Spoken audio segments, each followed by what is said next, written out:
Très heureuse de vous retrouver sur Chérif la télévision. Fidèles téléspectateurs, bonsoir. Bienvenue dans cette édition. Fin de l'atelier de formation des médias à la couverture des élections ce jeudi 21 juin à la Maison de la Presse de Bamako. Durant 2 jours, les journalistes venus des régions de Kaï et Koulikoro et ceux du district de Bamako se sont familiarisés avec les différentes techniques de traitement de l'information en période électorale. Moussa Fomba, Baba Keïta.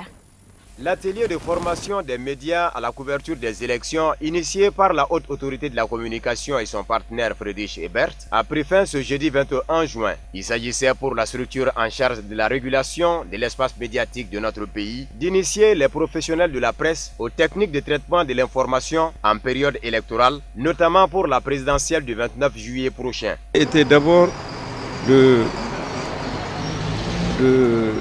faire prendre conscience aux médias de leur rôle et de leur importance pendant la période électorale, de renforcer leur capacité en matière de traitement, de collecte, de traitement et de diffusion, de publication de l'information pendant ce processus électoral. Et troisièmement, de les faire connaître le maximum possible la loi électorale, les rôles des différentes institutions ou structures en charge de l'organisation et de la tenue des élections et de partager avec eux la mission de la régulation en cette période difficile en termes d'enjeux, en termes de défis à relever ensemble, aussi bien avec l'ensemble des médias qu'en collaboration et en synergie avec la HAC et l'ensemble des structures en charge des élections, notamment la CENI, le ministère de l'administration territoriale, la DGE et le Comité national des galaxies aux médias d'État. Les différentes thématiques abordées au cours de cette session de formation portaient sur le rôle et place des médias en période électorale, la législation malienne en matière d'élection, le rôle de la Cour constitutionnelle dans le processus électoral, le rôle de la délégation générale aux élections dans le processus électoral, le rôle de la Commission électorale nationale indépendante, ainsi que le rôle de la Haute Autorité de la Communication dans la régulation des médias en période électorale. Je peux dire que j'ai retenu beaucoup de choses, car avant la formation, il y avait beaucoup de choses que moi-même, je n'arrive pas à comprendre. Mais grâce à la formation, j'ai pu retenir beaucoup de choses, surtout le rôle de la HAC, en même temps le rôle de la CENI et le rôle de la DGE et beaucoup de choses aussi. Ça m'a permis de comprendre beaucoup de trucs. Je peux dire que j'ai eu de satisfaction puisque j'ai pu apprendre qu'est-ce qui est le rôle d'un journaliste et qu'est-ce qu'un journaliste ne doit pas faire pendant le processus électoral.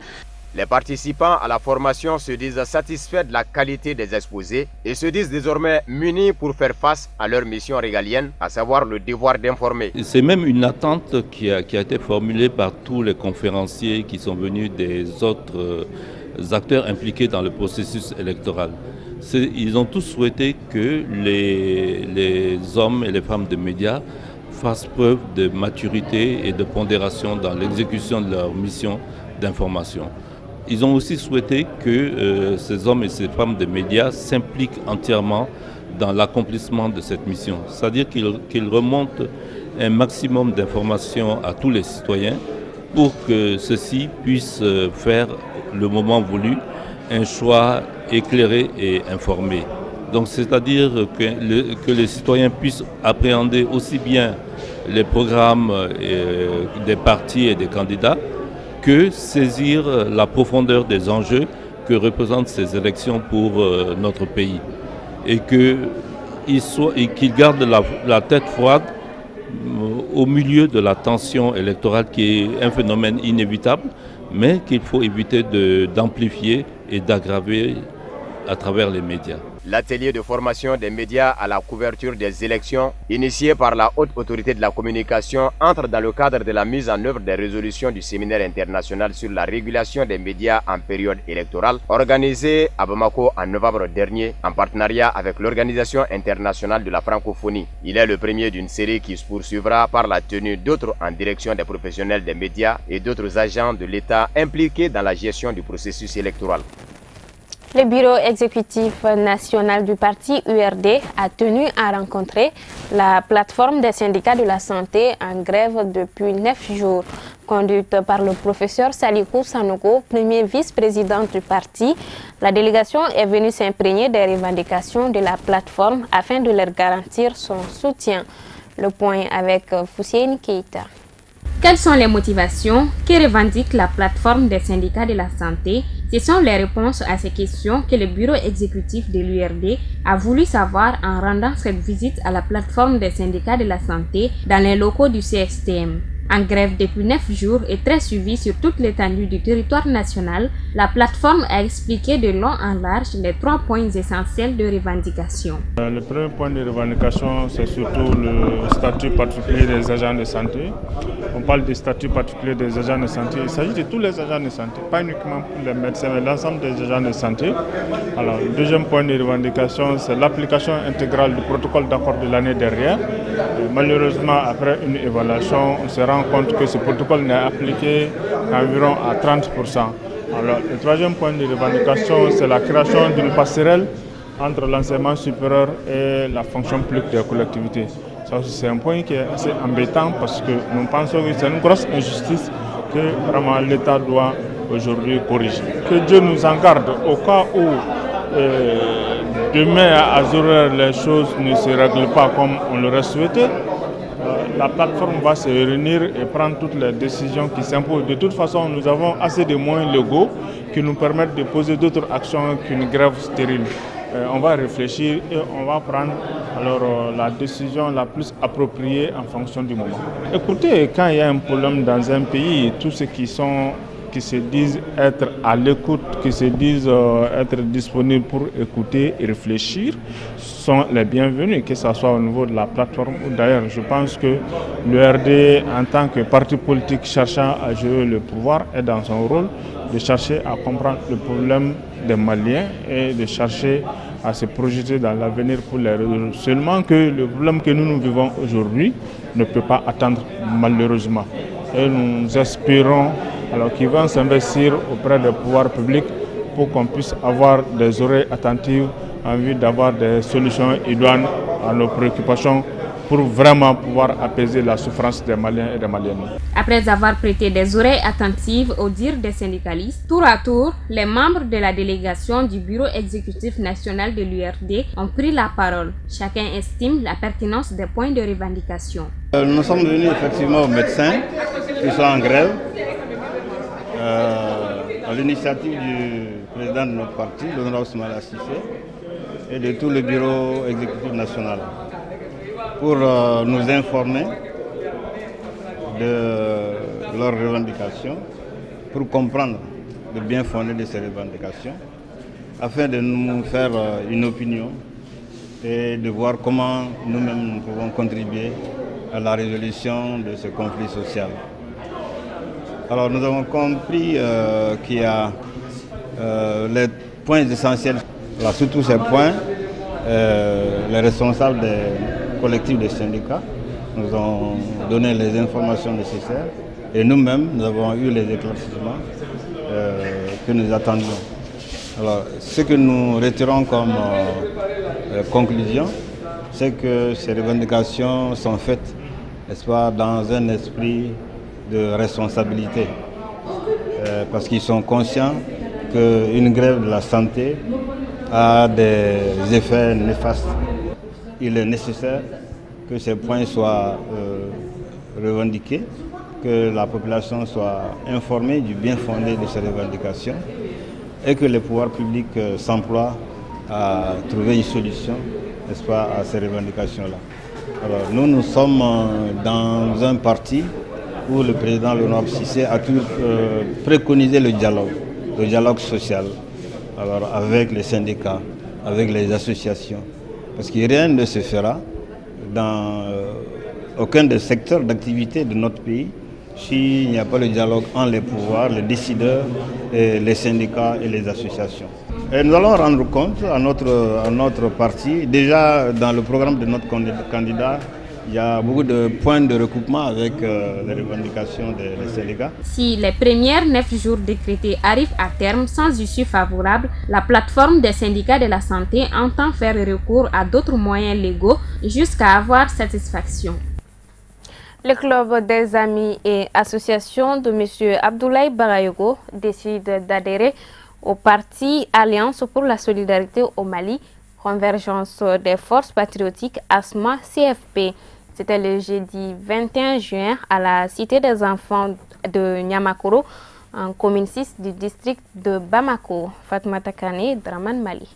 C'est par les mots de bienvenue du représentant des chefs de quartier que la cérémonie a commencé. Elle s'inscrit dans le cadre de l'adhésion des clubs des amis et associations de M. Abdoulaye Bagayogo en commune 6 au parti Alliance pour la solidarité au Mali, Convergence des forces patriotiques ASMA CFP. Le porte-parole des nouveaux adhérents n'a pas manqué d'apprécier les valeurs qu'incarne le président du parti ASMA CFP, d'où l'initiative de soutenir les idéaux du parti. Il a ensuite lancé un appel à l'endroit de tous les militants afin de soutenir le parti. Les valeurs qu'incarne ce parti nous a beaucoup plu. Au-delà de toutes ces considérations, l'homme est au début et à la fin de tout. Le président qui pilote actuellement avec les siens, M. Soumelou Boubei Maïga, nous avons essayé d'égrener un à un les points clés de cet homme. Qui est-il? Quelles sont ses valeurs intrinsèques? Nous avons vu vraiment que c'est un homme humble, plein d'humilité, plein du sens, en un mot, un homme d'État. Je lance un appel vibrant à l'endroit de tous mes amis, tous mes camarades, tous les sympathisants du parti ASMA, tous les militants du parti ASMA, vraiment de soutenir ASMA et de soutenir en un mot son bloc. Le secrétaire général du parti ASMA CFP en commune 6 trouve cette action salutaire. Il a exprimé sa joie tout en souhaitant l'accompagnement des uns et des autres pour atteindre les objectifs du parti. On a observé et on a apprécié. Et cette adhésion d'hier, cette adhésion a témoigné déjà cela. Voilà, maintenant vous avez vu ce charmant public venu maintenant de tous les horizons de Bamako, femmes, jeunes, tout. Aujourd'hui, nous sommes très impressionnés, nous sommes quand même très heureux de les avoir. Le seul appel que j'ai à lancer à l'endroit des adhérents, d'abord qu'ils sachent que dans le parti ASMA, on est unis. Il n'y a pas ni nouveau ni ancien. Il faut que nous sommes tous soumis au même texte, au même règlement, que nous faisons en sorte que pour que ces textes-là soient respectés par l'ensemble des militants du parti, que les engagements politiques du parti aussi soient respectés par nous tous. Et qu'il faut que leur adhésion soit quand même sentie dans le parti, surtout c'est très massif. Donc quand même, moi le dernier appel que je lance aussi à l'endroit, c'est surtout maintenant les préoccupations des femmes, la formation des femmes en savonnerie, en coiffure, en teinture, etc., etc. La remise du statut réglementaire du parti à M. Abdoulaye Bagayogo et une prestation de l'artiste général Baloudi ont été des temps forts de la cérémonie. Les jeunes de la plateforme pour le changement de Kalabankoro Kabala, à travers son président, ont organisé une grande rencontre ce jeudi 21 juin pour soutenir la candidature de l'ancien général Moussa Sinko Coulibaly à l'élection présidentielle du 29 juillet prochain. C'était au terrain de foot de Kabala en présence des groupements de jeunes et de femmes ainsi que des leaders religieux et coutumiers. Sadio Sidibé, Ibrahim Koulibaly. La course pour la présidentielle du 29 juillet prochain bat son plein à travers des séries de rencontres entre le général Moussa Sinko Coulibaly et ses militants. Après avoir rencontré la diaspora malienne des Côtes d'Ivoire la semaine dernière, il a rencontré ce jeudi 21 juin les militants et sympathisants de Kalabankoro Kabala pour leur expliquer les objectifs et les ambitions de la plateforme pour le changement. On est là dans notre logique d'explication et de sensibilisation des populations maliennes en vue de l'idéal de changement que nous essayons de propager. Le Mali a besoin de changement. Ce changement, ça se fera avec tous les Maliens. Nous sommes aujourd'hui à Kabala. Kabala, c'est un quartier important de Bamako. Nous avons décidé de venir faire passer le message et nous allons essayer de continuer à faire la même chose dans d'autres quartiers de Bamako en essayant tout le temps de répéter le même message, de dire oui, le Mali a besoin de changement et ce changement a besoin de tous les Maliens. Selon l'organisateur de l'événement, cette rencontre se veut un cadre d'échange pour exhorter les Maliens à voter pour Moussa Sinko Coulibaly. Le général Sinko se dit particulièrement satisfait du travail abattu par les militants pour la forte mobilisation de la population. On est très content. Tout Kabbalah est sorti pour venir écouter les messages. Tous les quartiers voisins sont sortis pour venir écouter les messages. Mais aussi, nous avons compris que tous ceux qui étaient là aujourd'hui sont des ambassadeurs du changement et vont porter le message dans les différents quartiers. Moussa Sinko a en outre invité les Maliens à retirer leurs cartes d'électeurs. Nous invitons tous les Maliens à aller retirer leurs cartes d'électeurs, à identifier les bureaux de vote, à faire passer l'information, mais surtout à ne pas se tromper au mois de juillet parce qu'il n'y a pas deux camps du changement. Le seul camp du changement, c'est la plateforme pour le changement. Par ailleurs, le candidat de la plateforme pour le changement était allé à la Cour constitutionnelle dans la matinée du jeudi 21 juin pour payer sa caution afin de postuler à l'élection présidentielle du 29 juillet 2018. L'événement a été sanctionné par une prestation de sketch.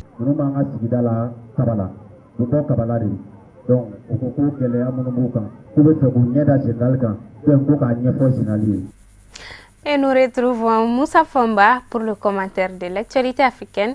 C'est tout de suite en bref et en images.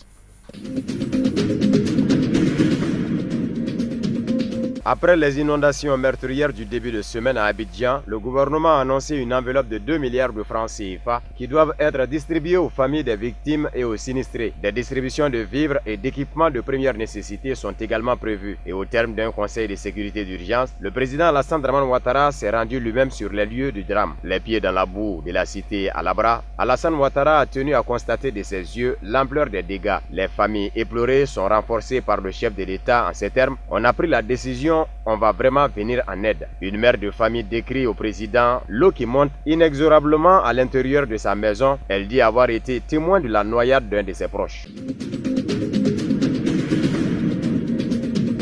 Alors que l'avenir du Soudan du Sud se négocie à Addis Abeba, la société civile appelle les principaux responsables du conflit sud-soudanais à mettre leurs divergences de côté. Mercredi soir, le président sud-soudanais Salva Kiir et son rival, le leader du principal mouvement d'opposition Riek Machar, se sont rencontrés sous l'égide de l'Éthiopie, une première. Cela faisait 2 ans que les deux hommes ne s'étaient pas vus, depuis que Machar a fui le pays après d'intenses combats entre ses rebelles et l'armée gouvernementale. Depuis le début de la guerre, il y a 5 ans, de nombreux accords ont été violés. Salva Kiir et Riek Machar ont été invités, voire sommés à Addis Abeba par une communauté internationale qui s'impatiente. Au Conseil de sécurité des Nations Unies, l'émissaire onusien en Centrafrique a affirmé que la MINUSCA est débordée et que les menaces contre le personnel du maintien de la paix continuent de s'accroître. Parfait Onanga Anyanga a ajouté que le personnel de la MINUSCA, militaires, policiers et civils, constituait des cibles pour les groupes armés et les gangs criminels aussi bien dans la capitale qu'à l'intérieur du pays. Dans un pays où l'État est largement défaillant, Parfait Onanga Anyanga a déclaré que les groupes armés et les factions continuent d'exercer une influence négative sur les vastes parties du territoire national, notamment à l'est et au nord-ouest du pays. Face à la dégradation de la situation, le Conseil de sécurité avait approuvé fin 2017 un renforcement de 9000 hommes de la MINUSCA. Issus de 7 pays du continent et de la diaspora, 10 artistes ont participé à la conception d'une œuvre contre le franc CFA, une devise soutenue par la France et utilisée dans 14 pays d'Afrique occidentale et centrale au centre de protestation croissante. En rapprochant et en chantant en Wolof, Bambara, anglais et français, les artistes et les producteurs derrière la chanson espèrent que cela va relancer les appels à supprimer le franc CFA. La chanson est disponible sur les réseaux sociaux. Le franc CFA, une abréviation française pour la coopération financière africaine, a été introduit par la France en 1945 et son trésor l'appuie toujours. L'année dernière, un groupe de 4 présidents ouest-africains du Togo, du Ghana, du Niger et de la Côte d'Ivoire a annoncé des mesures prévues pour accélérer la création d'une monnaie commune pour le bloc de la CEDEAO constitué de 15 pays d'ici 2020. Les élections présidentielles et législatives anticipées ont lieu le 24 juin en Turquie. Le président turc Recep Tayyip Erdogan, au pouvoir depuis 15 ans, brigue dimanche 24 juin un nouveau mandat au pouvoir renforcé. Le chef de l'État dirige la Turquie depuis 2003, d'abord en tant que Premier ministre, puis en tant que président depuis 2014. Le président, qui était le seul jusqu'ici à électriser les foules, affronte aussi parmi tous ses adversaires, et c'est la première fois, une figure capable de lui tenir tête, de le défier dans la joute oratoire. Jean-Pierre Bemba est attendu à Kinshasa au mois de juillet, a annoncé le porte-parole de son parti politique, qui évoque en outre une possible candidature de l'ancien chef rebelle à la présidentielle de décembre. Pour rappel, l'ex-candidat à la présidentielle de 2006 avait quitté Kinshasa sous escorte des Nations Unies en 2007, après des combats entre sa milice et l'armée régulière du président Joseph Kabila. Après 10 années de détention à la Cour pénale internationale, Jean-Pierre Bemba a été acquitté début juin par cette cour de crimes de guerre et crimes contre l'humanité, mais pas dans une affaire de corruption de témoins survenue en 2017. Voilà, c'est ce qui met fin à cette édition. Merci de l'avoir suivi. Excellente suite de programmes sur Chérif La Télévision. Bonsoir à tous.